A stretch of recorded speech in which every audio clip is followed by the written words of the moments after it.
Welcome back. I'm Dr. Kimberly Madison, a doctoral prepared nurse practitioner, and welcome to Vlogmas. I use this channel to share my journey to becoming a dermatology nurse practitioner. So today there's just 2 more videos left in Vlogmas. We're kind of going out and about in town, so I thought I'd just take some footage and put it all together. So we'll see how this ends up. I just watched my one I just posted, day 17, I think that was. I tried posting that last night and I don't know, I'm running out of storage. So I spent a long time like trying to delete and get things clear. And then I thought it was uploading, but then when I woke up this morning, I saw that it wasn't. And then I tried getting that done on my way to church this morning. And I just finished watching that video and he's making so much noise in the background. I am so sorry. It sounds so loud on the video, but in person, obviously, I didn't even notice it, except for a few times. And it's funny because iMovie has like a feature where you can decrease the background noise, but I would argue to say it's not that great. And maybe because he was sitting so close to me too, that might have had something to do with it. So today I'm actually going to retwist my hair. So I'm going to come back later, talk about traction alopecia. We had a great morning, went to church and we went to breakfast, and later we're going to Planta. I can't wait to share that with you in DC. And so yeah, it should be fun. So I'm back to talk to you about traction alopecia. Hopefully I can get this done. My mom's here visiting and she took the puppy outside. So traction, as the name indicates, refers to tension or pulling. And it could be anywhere on the head. In terms of that tension, but of course the edges are most vulnerable. And then alopecia, the medical term for hair loss. And so locks are a high-risk style for a number of reasons that I wanted to share while I'm retwisting my hair. So my last perm was in 2003, and then for 6 years, I wore weave, which I did myself, and I would never even leave the house without it. I would literally take it out, wash it, and put in another one for 6 years.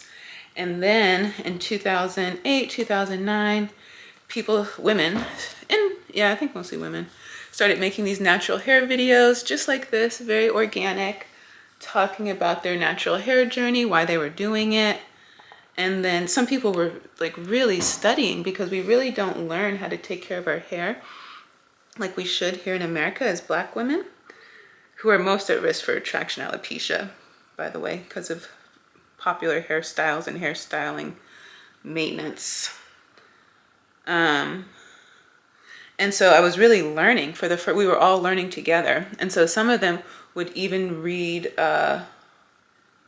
would do a lot of research and come back and talk to us about what they were learning, even having women buying pH sticks and testing the pH of different ingredients, a lot of home DIY projects or like mixtures. And I was definitely on that bandwagon. And so I was thinking I wanted to stop wearing weave, and I was seeing all these images and all these pictures of women and their natural hair, and I just started to see the beauty in it. And really the biggest transition is mentally, because it's like, even though I understood that it was beautiful, I had to overcome, had to realize I was going to be doing something that wasn't the norm. And that transition is actually bigger than the physical one.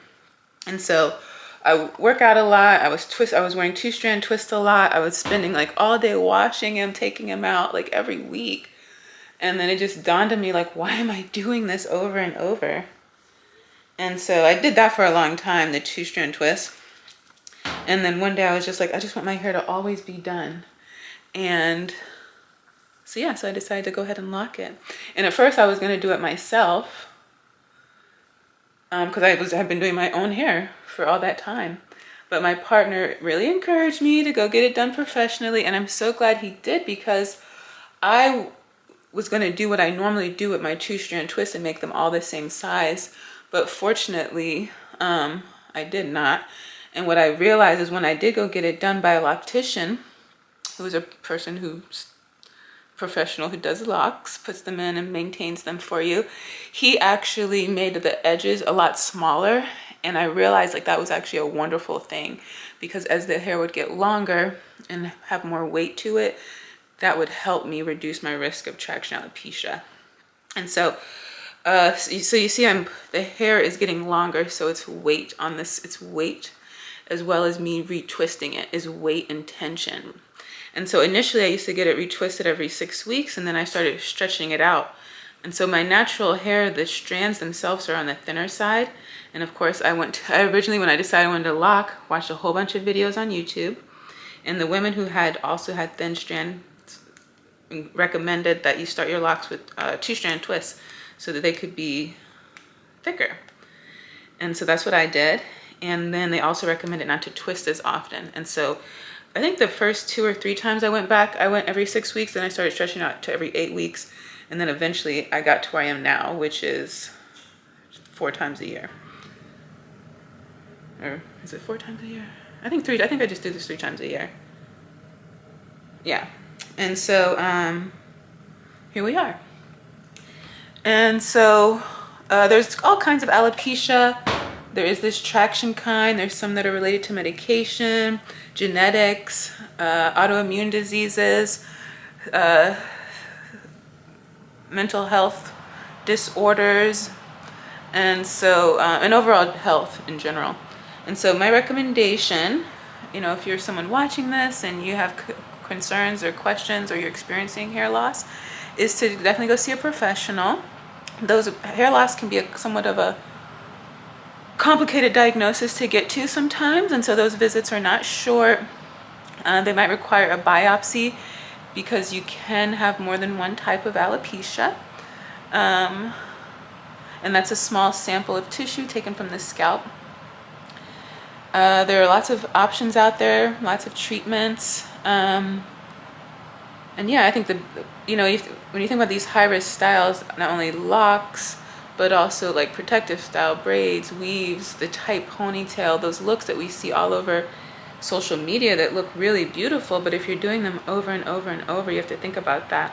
And so, for instance, when it's coming up time for me to do my hair again, so like in November, I know I'm going to retwist in December, I tend not to do a lot of styling in preparation for that. And then once these come down, I also won't style the next month, just to be really mindful of that. And while these are in, I won't do a lot of pulling or tugging on them.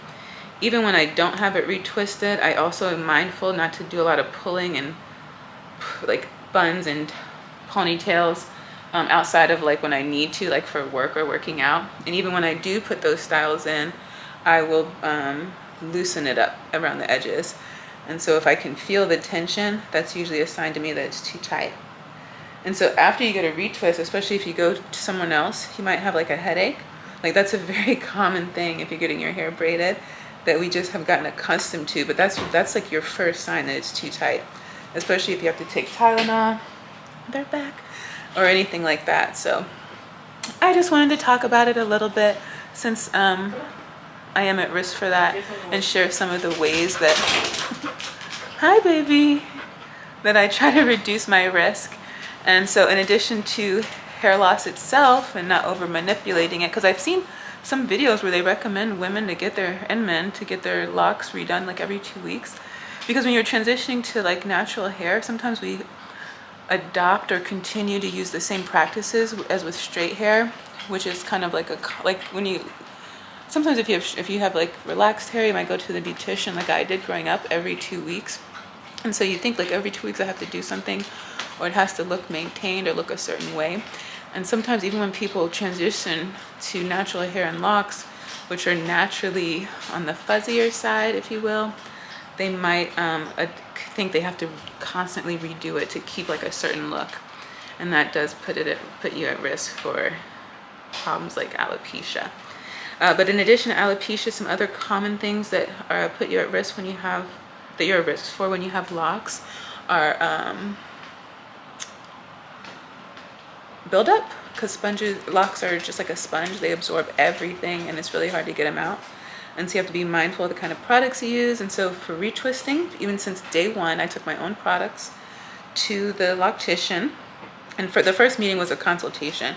And so it was just to kind of, you know, share what I'm looking for and find out his practices. And so he was more than open. And I've went to another, that place I went to was in Maryland. And then I went to, a couple times after that, I went up to New York to Locs, I think that's what they're called. They're all over Instagram. And everyone's always been kind enough to let me bring my own ingredients or share what ingredients they're using. And so this is 100% aloe vera gel. I never use the kind that has alcohol. And then I use a clarifying shampoo. All the shampoos I ever use are clear. I never use conditioner. And the only other thing I might put in is oil, like an almond oil. And I wash my hair every week. And so when you do that, that does cut down on buildup and doesn't require as much maintenance, if you will, in terms of product use, because you're just gonna wash it in a few days anyway. And so since I developed the atopic derm, and I think one of those contributions was my shampoo, I'm just really mindful about letting it touch my neck.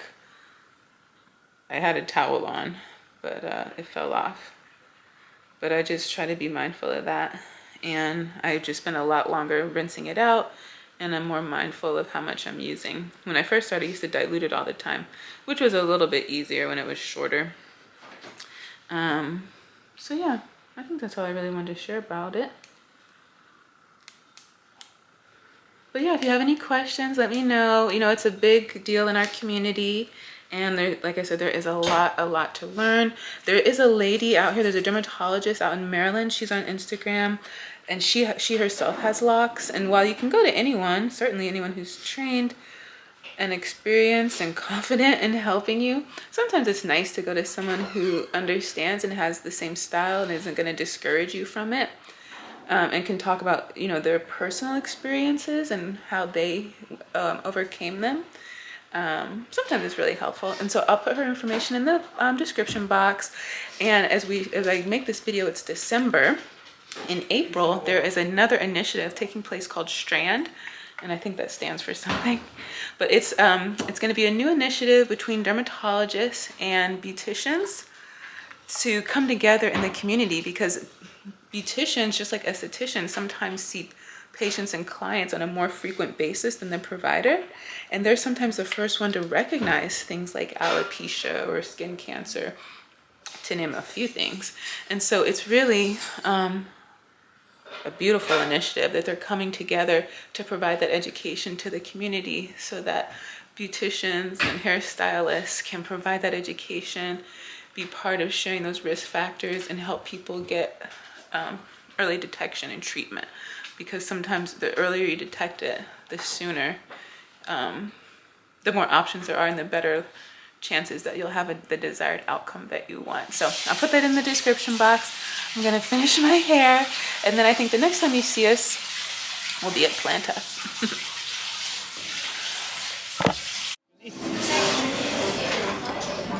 Yeah, it's comfy.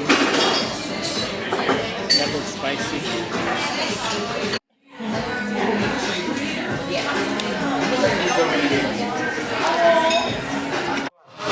You will lose your life. You more or less.